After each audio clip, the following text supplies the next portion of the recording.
கிறிஸ்துவுக்குள் பிரியமான சகோதர சகோதரிகளே, இந்த மனமகிழ்ச்சியான காலை வேளையிலே உங்களை சந்திப்பதில் மிகவும் மகிழ்ச்சி அடைகிறேன். இன்றைய தினம் உங்களுக்காக கொடுக்கப்பட்ட வேத வசனம் உபாகமம் 9ஆம் அதிகாரம் 6ஆம் வசனம்.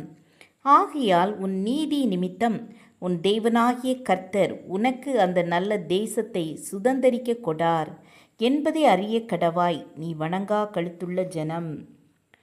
கப்பன் ஒருவர் தன் 2 மகன்களையும் அழைத்து, நான் வியாபாரம் தொடர்பாக வெளியூர் செல்கிறேன். நீங்கள் இருவரும் வயலுக்கு சென்று பணியாளர்கள் வேலை முடிந்ததும் அவர்களுக்கான கூலியை கொடுங்கள் என தனித்தனி பொறுப்புகளை அவர்களுக்கு நியமித்தார். இளைய மகன் தன் தகப்பனின் சொல்லுக்கு கீழ்ப்படிந்து வேலையை சரியாக நிறைவேற்றினான். மூத்த மகன் தன் தகப்பன் சொல்லுக்கு கீழ்ப்படிந்து தனக்கு பொறுப்பாக கொடுக்கப்பட்ட இடத்திற்கு சென்றான். ஆனால் வேலை செய்தவர்களுக்கு கூலியை குறைவாக கொடுத்து மீதி பணத்தில் குடித்து வெறித்து பெருந்தீனிக்கும் செலவிட்டான். தந்தை திரும்பி வந்து இளையவனை பாராட்டினார். மூத்த மகனின் செயலை அறிந்து அவனை தண்டித்து மீண்டும் அதே பொறுப்பை அவனிடம் கொடுத்தார். ஆனால் ஒரு சில மாதங்களில் அவன் மறுபடியும் முரட்டு குணத்திற்கு மாறிவிடுகிறான்.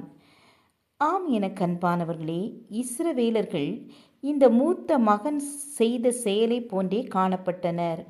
மோசே அவர்களோடு இருக்கும்போது நாங்கள் தேவனுக்கு கீழ்ப்படிவோம் என தாங்கள் செய்த தவறுக்கு மன்னிப்பு கேட்கின்றனர். மோசே சீனாய் மலைக்கு போய் நாட்கள் பல ஆனதும் அவர் மரித்து போயிருப்பார். இனி நம்மை வழிநடத்த யார் என்று ஆரோனிடம் வந்து மல்லு கட்டி கன்றுக்குட்டியை உருவாக்கி அதனை வணங்க முயற்சி செய்கின்றனர். மோசே இறங்கி வந்ததும் மறுபுறம் கீழ்ப்படிவோம் என வாக்கு கொடுக்கின்றனர். ஆனால் மறுபடியும் அது இல்லை, இது இல்லை, நாங்கள் எகிப்தில் இருந்தால் பரவாயில்லை என முறுமுறுக்கின்றனர். கர்த்தரின் கோபத்திற்கு அவர்கள் பலரை இழக்கின்றனர். நம் தேவன் கீழ்ப்படிதலை விரும்புகிறார். ஆனால் அடங்காத ஆதாம் குடும்பம் முதல் கீழ்ப்படியாத சிகரமாகிய சவுலின் குடும்பம் வரைக்கும் பரம தகப்பனுக்கு கீழ்ப்படியாமல் போனார்கள். தேவனை துக்கப்படுத்தினார்கள். பலமுறை கண்டிக்கப்பட்டும் இஸ்ரவேலர்கள் மன்னிக்கப்பட்டனர். காரணம், மோசே நிமித்தம் அவரது கிருபை கிடைத்தது. நீதிமொழிகள் 29ஆம் அதிகாரம் 1 அடிக்கடி கடிந்து கொள்ளப்பட்டும் தன் பிடரியை கடினப்படுத்துகிறவன் சகாயமின்றி சடுதியில் நாசமடைவான் என பார்க்கிறோம். நம் முன்னோர்களின் பரிசுத்த வாழ்வு, நம் தாத்தா பாட்டியின் ஜெப வாழ்க்கை தான் இன்று நம்மேல் கடவுளின் கோபம் வாதை வராமல் பாதுகாக்கிறது.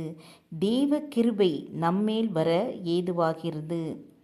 ஜெபம் செய்வோம். அன்பின் ஆண்டவரே, நாங்கள் மீண்டும் மீண்டும் பாவத்தில் விழாதபடி எங்களை காத்தருளுங்க. நாங்கள் எங்கள் பாவத்தை அறிக்கையிட்டு நன்மையான வழியை தெரிந்து கொள்ள எங்களுக்கு உதவி செய்யுங்க. இயேசுவின் நாமத்தில் பிதாவே, ஆமேன் ஆமேன். God bless you.